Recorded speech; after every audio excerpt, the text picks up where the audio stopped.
Hello everyone, welcome to Coca Street, and I am Mr. Tete, or you can call me Terry, and I'm here today with our brother. So I'm Arnold, typically from Ghana. I'm the third born of 5 siblings. Okay, Yeah. third born of 5 siblings. Mm. Okay, so with our first question, I'd like to ask you, what was the best thing that happened to you last week? Maybe not to me, but last week. I think that last week was my wife's birthday. So that was what happened last week at the end of the week. So yeah. Okay, okay. So what happened to you last week? The best thing that happened to me last week? Do I really remember? Yeah, I think it was still a good week anyway. Yeah. In all, we give thanks to God because we are still alive, We are still alive, so we thank God for that. So my next question is, what was your experience moving miles away from family to a new country? I think that for me, it wasn't such a difficult decision. At the time I was leaving Ghana in 2019, I was unemployed, so there was nothing to lose. There was nothing to lose. I had just come out of the university. I did my service for a year, and then I was working as a volunteer at an NGO. And so it was not very difficult. The feeling was great. I was going to explore, except that on the day I was leaving, it was my brother's birthday. It was his wedding. Oh. So I had to leave on the day he was getting married. But other than that, I was happy. Okay, Yeah. Okay, that's nice. People, you guys have stories moving from home, it being nice. Some of us, it was emergency exit. You have to exit or you're in trouble, you know. Yeah, we just had to run away from home. But in all, we are here today, and then we give thanks to God. Yeah. And this is a funny land. We're in a land that I think is quite funny. So what was your first culture shock when arriving in China? What was your first culture shock? I would say, I think that this might get me into trouble, but I think that spitting wasn't something I expected to see, because it was such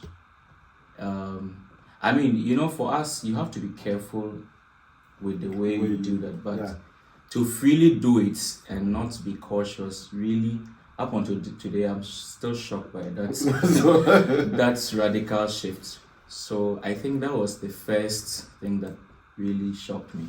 I think that's spitting. You can never get used to it. No, you can't never get used to it. And then the smoking. I think for me, the smoking. The smoking is also one thing. Yeah. But okay, I'd like to ask this thing. How about the food? My first food I had when I got to China was the eggs that they claim, they boil it with the urine of children. Oh, really? Yeah, I don't know about you. No, I think my first meal was rice and tomato sauce. And I was shocked because we usually don't do it that way back home. Yeah. If you want to have tomato sauce, you garnish it, you put some spices there. But this was half-boiled tomatoes with eggs, and it took me a while. I think the first spoon I put in my mouth, I was like, wow, is this what I'm going to go through? But in my backpack, I had shit off, so that took me at least 1 week before I finally got into it. Do you know the name of that food? No, I'm not. Amasiya, you still don't know the name? I didn't care to know. And you still don't care to know? I don't care to know. It's called Fanchejidan. Wow. Yeah, if I'm not mistaken, it's Fanchejidan. This HSK4. Yeah, no. This is just food, If you have to go out to buy food, sometimes you just need to know the names of the food you are going. Okay. So I would like to ask, what do you consider to be your personal calling? Okay, so that is a good question, but it's also a difficult question in the sense that calling is not a destination. It's a process. And so at every given time, we are called to do something. I'm on a journey of discovery.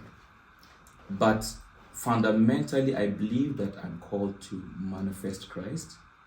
What I am strongest at in that area is the ability to raise colleague leaders and to teach the word. But I will not say that I am at the destination of my calling. I think that I am still on a journey of discovery. But I believe that I am called to showcase Christ and to raise leaders. Showcase Christ is the major call. And then I like the raise leaders. So people, if you need a mentor, he's here. He can mentor you through. Yeah, because he's called to raise leaders, and he's passionate for that. Okay, so Amasiya, I know that you are in the academic sector, that is into education. So what actually inspired you toning the lane of education? Okay, so I originally would not have thought or guessed that I was going to go into education. But when I graduated from SHS, I started working with a transport company, and I was selling tickets. The manager, yes. Oh yeah. No, not at that low level. I was at the ticket room of VIP, O&A, and the branch manager happened to be my father's friend. At the time, I don't think my father imagined that I could do anything because I had just come out of SHS. But the mistake was that he told my father that I was such a good manager. And my father said, okay, if he's managing very well, then he should stop and come and manage my school. So at that young age, I began to manage a school that was just from crèche to primary. And I did such a good job that I began to think that education was where I was actually called to. And so after that, I applied for a program called Development Education, which I later found out had nothing to do with the education I was pursuing. It had more to do with theories of development. So that was how I got inspired to enter into the field of education, because I saw that my interest in education had heightened by that invitation. That's wonderful. Some of us, we don't think education is for us. We are going, we are in it, but probably not called as teachers. No. I don't think I can do that, but it is well, So kindly share your experience of being actively involved in the management of an NGO in your country. Okay. And let's not forget his country is Ghana, right? Yes, you did mention it from Ghana. Yeah. From Sombrongo.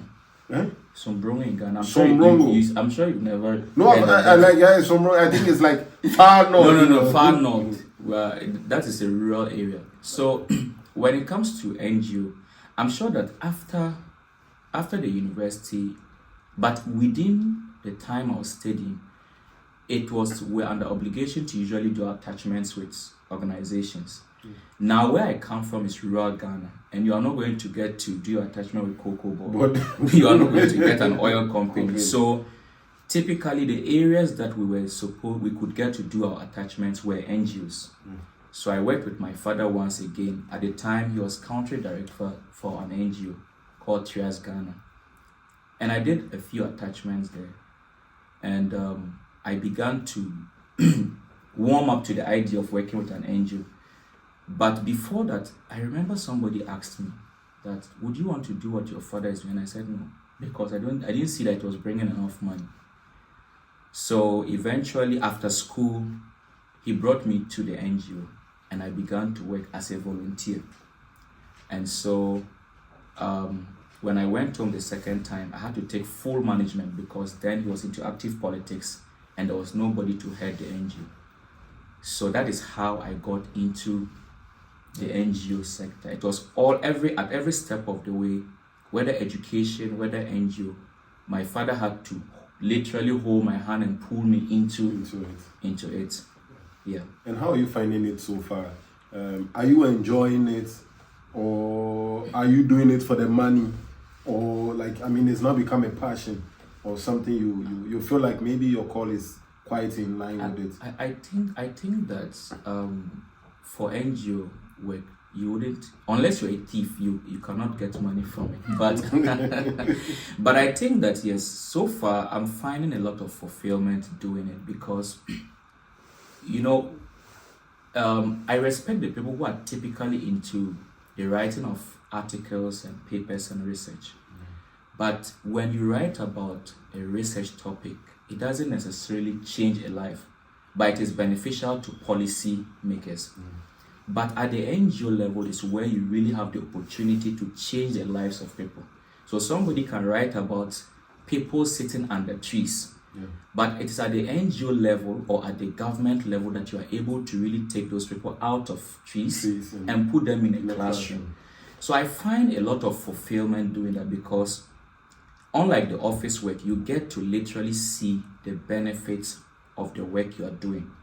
Not because of the profits, but because you see the evidence of changed lives. And so I think that for me, it's become a passion, it's become a true call. You get satisfied seeing that this was a desert, but I put a school there. And so I think that for me, it's more like a fulfilled calling. Okay.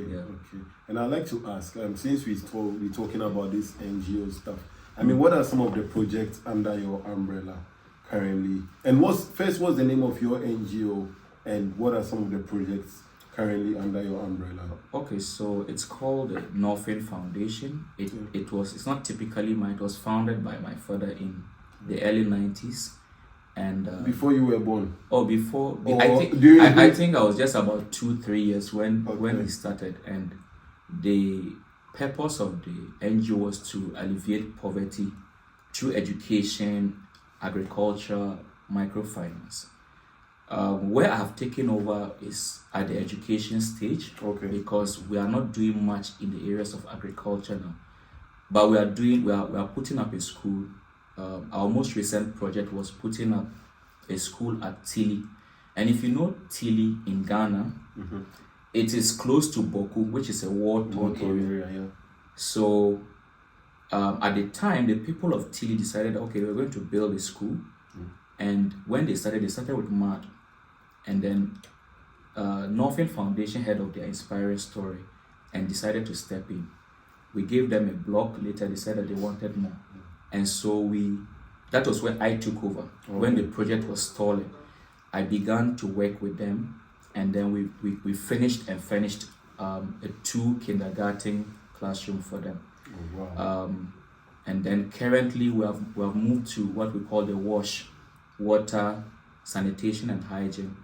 And so currently, while I'm in China, we're putting up urinaries and toilets for like public toilets? Public toilets for schools. Schools, okay. Yes, okay. Because of the need to curb cholera. Yeah. We are also sending public health workers there to educate them on the need to wash their hands to keep themselves clean. So we are doing this for about 4 schools, and then hopefully we are hoping that with more donations we'll be able to do more. Okay. This is so inspiring. So if you are there and you want to help out the people of Tili. Yeah, Tili. But currently the WASH project is spread to Bolga. It's like we've moved from Tili back into Bolga. Okay, so anywhere that you want to do something, you know where to go. You know the right person to call. Yeah. This is very inspiring. He said, when you are writing the policies, yes, but now you can see their lives being changed. And this is all what life is about: seeing lives being changed and also helping transforming lives as much as you can. Yeah, so my next question will be, how do you merge being a believer and an educator, and how does your faith influence your teaching philosophy? Okay, so I have been an educator nearly all of my adult life because I began with it. I think that wherever I've found myself, at UDS we used to have something called a TTFP, where you go into villages and stay there for almost like 7 weeks. Some of the places they didn't have lights. But wherever I went, I wanted to propagate Christ, even as an educator. The other thing is that I have met a lot of students who I would say, were in my position some years ago, quite some slow learners. And my philosophy in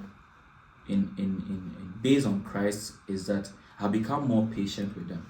Okay. There are many students I've met who are struggling, but because of Christ, oftentimes you are doing it not because of the gate, but because you genuinely want to transform the life of somebody. So I think that Christ and teaching is fundamentally connected, because it influences not just the thinking of profit, but also the ability to genuinely change a life and to inspire or raise somebody from the ashes. That's nice. So Christ is there.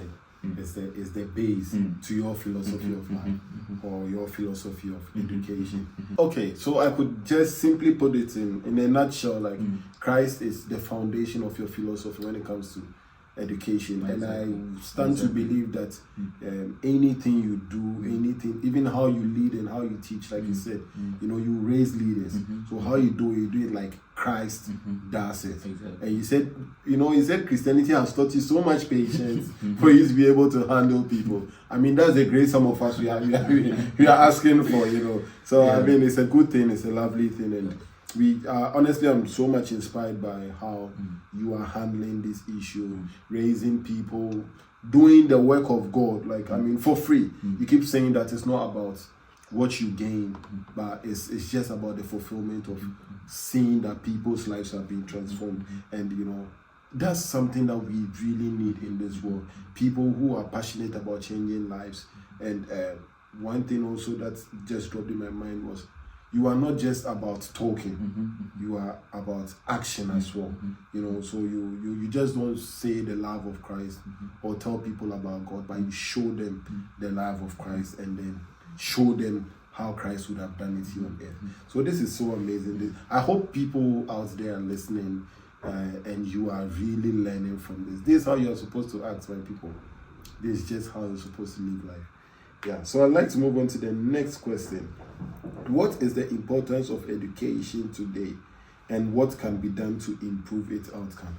But the first thing, before that, is education really the key to success? I remember they once asked me this question on TV. I ran away because I didn't know the kind of answer to give. Yeah. Is education really important?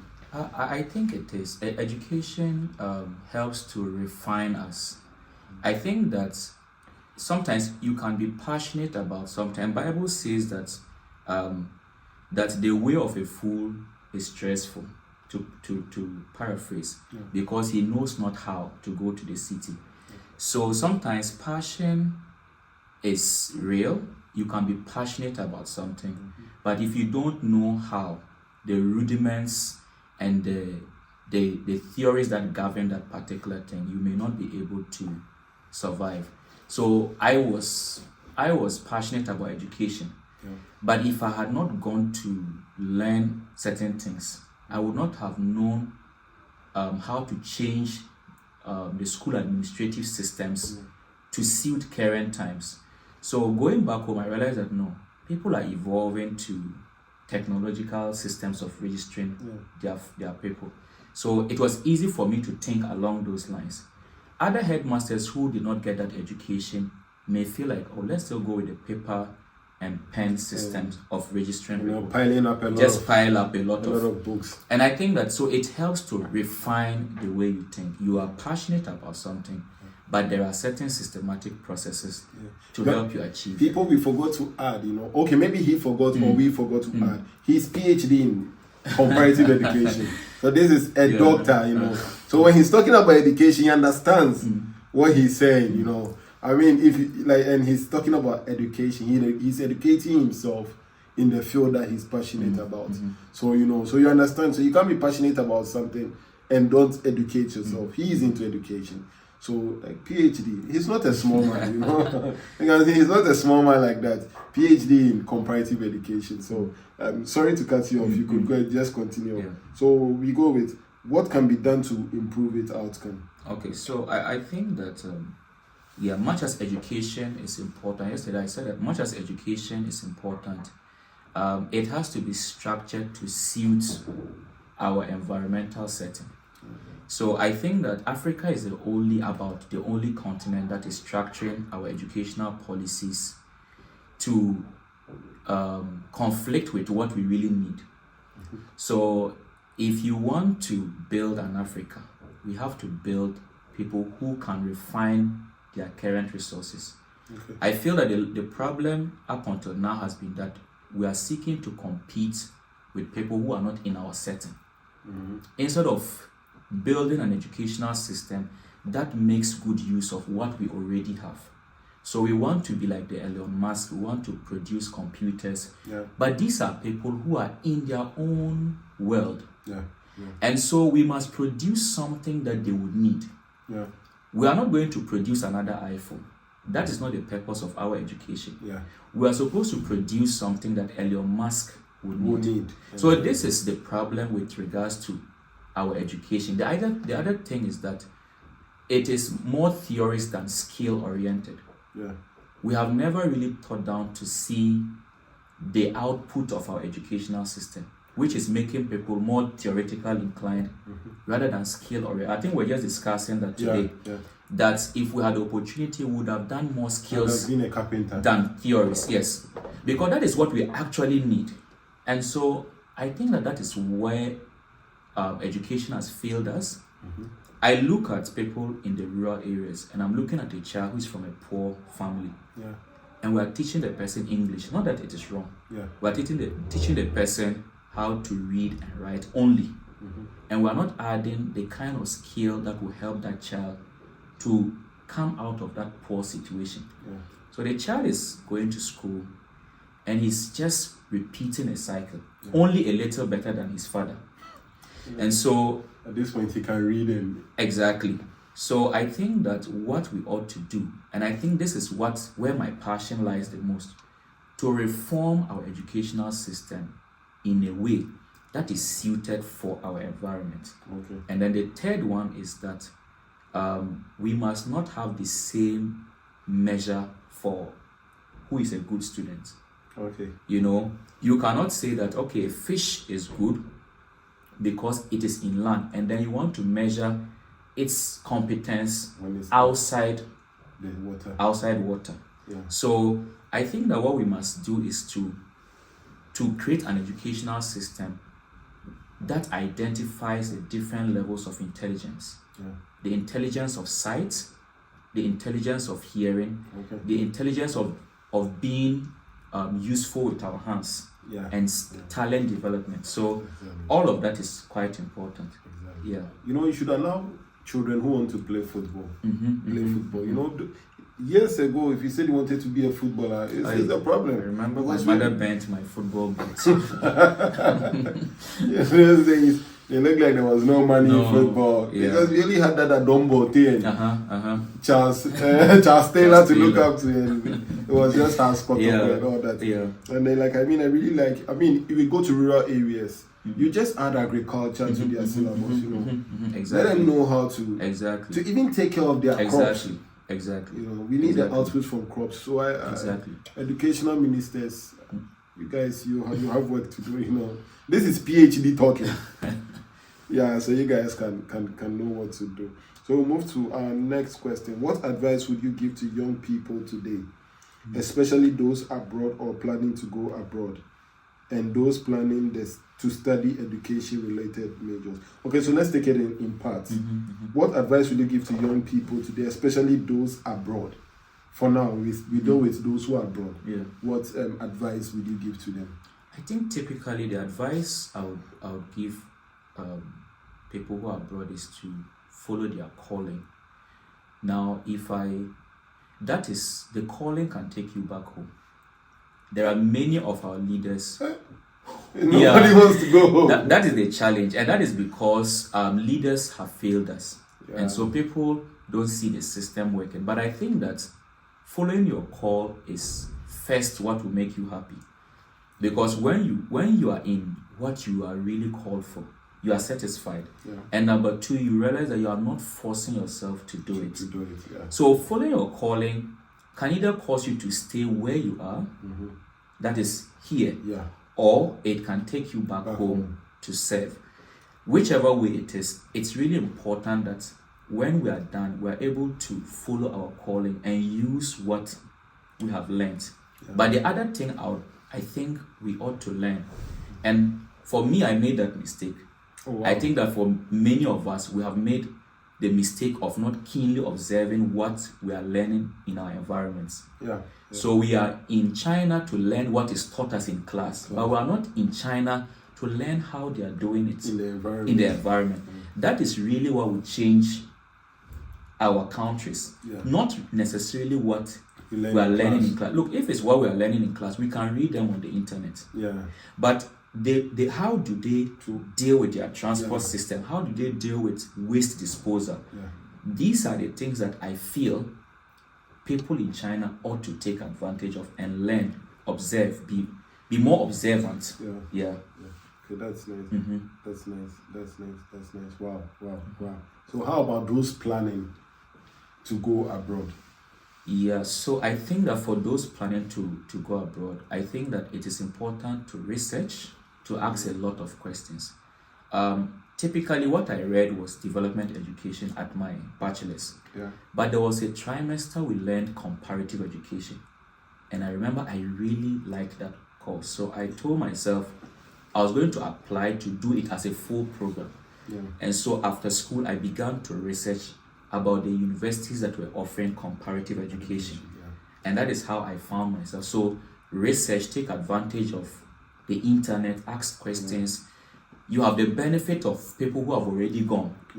So you can always find out how is the place like, what are the opportunities, what is the... I think that when I came back, I said something to you that when your feet is in a place, the first day you land in China, you must begin to plan your exit. Exactly. And we did not know that. So knowing in advance the opportunities that are in a place helps you to even plan your exit. Plan ahead.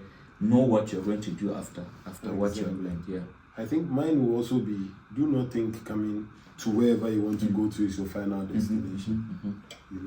Most people are like, when I enter US, when I enter China, that is the end. I'll be great. There are a lot of people we don't pick money on the floor. Exactly. There was one guy who came here, he said, he thought when you enter China, the clothes are all over. So you just go and buy clothes. Like, you just enter anywhere and maybe 2 CDs, 3 CDs. I'm sure that would be his culture. You can get clothes to buy. Abu Abu market. Exactly. Only for him to enter the shop to hear the price of the clothes, and he was shocked. Then he was like, I could have just bought clothes from Ghana. But I thought, like, you enter China, China, everything is easy, it's cheap. So maybe with 3 CDs, you can just get like 4 or 5 clothes and stuff like that. It's not like that. So don't think everything is here at a cheaper price or lower price. So you better, like he said, make your research, ask before you make the move. And also the final one is, what advice do you have for those who want to study or go into the educational sector or study something related to education? So I think that I would give my advice based on school management. Or for people who want to set up schools. I have realized that in the space of about 10 years, we have had a lot of private schools, at least from where I come from. Initially, there were about 3 very good private schools. Now you have a lot, including what we have back home. And I realized that the challenge now is that we are all not creative. Everybody is doing the same thing. My advice is that, number one, you must find something that is very unique about your school. If you want to set up a school, the first thing you must look at is, what am I introducing differently from other schools? It could be a language. We can say that this is the school of languages.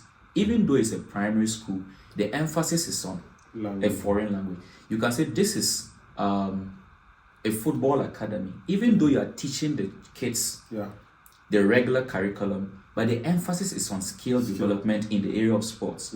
So I realized that we're all doing the same thing. and we're achieving nothing. Yeah. But if we specialize, I think that it will help. The next thing is perhaps people who want to go into the area of education. If you go into education because you want money, you'll be frustrated. You must first of all go into build a life. Yeah. A typical example, I think, when I went to, there was a certain girl, I forgot, she's called Ella, very good. And Ella lost her mother to suicide. Oh.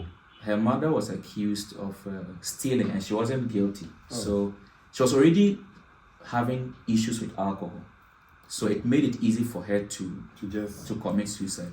So she was being referred into as the girl whose mother committed suicide. Anybody who wanted to call Ella would say, oh, call me that girl whose mother committed suicide. It was now a tag. So we looked at her and said, well, this is not somebody who can do anything for herself. So we put her in our school. Yeah. And then we decided that she will not pay fees. Her books are on us. Yeah. Everything else is on us.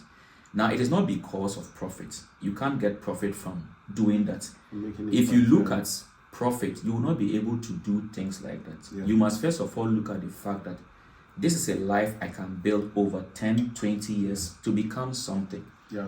The profit and the reward will come from the fact that you have transformed a life, not necessarily that you have taken fees and spent it. Yeah. So I think that if you are going to education, you must look at what you can contribute to society first. Yeah. Before you look at how much you can make. And I think that education in itself is a calling, and so that is my advice for anyone who wants to go into education. Okay, so if you want to go into education, be creative. Like the universities here, even the primary schools here, you could see like they have sports day. Exactly. And then you realize that even in the same class, they have people who are more sports oriented. Exactly. Sports oriented, yeah. Exactly. Build football fields in your school, basketball fields or pitches in your field. Like, I mean, we went to a school and then they had like a choir. Exactly. Like they had a whole orchestra of kids singing. Like they had arts. Yeah. Even people learning just Chinese traditional culture. So I mean, let's try to inculcate all these things and try for our cultures not to die. Yeah. Teach it in schools. Develop talents in schools, and that would be the best. And like he said, and investing in the life is more important than the money you will take and spend.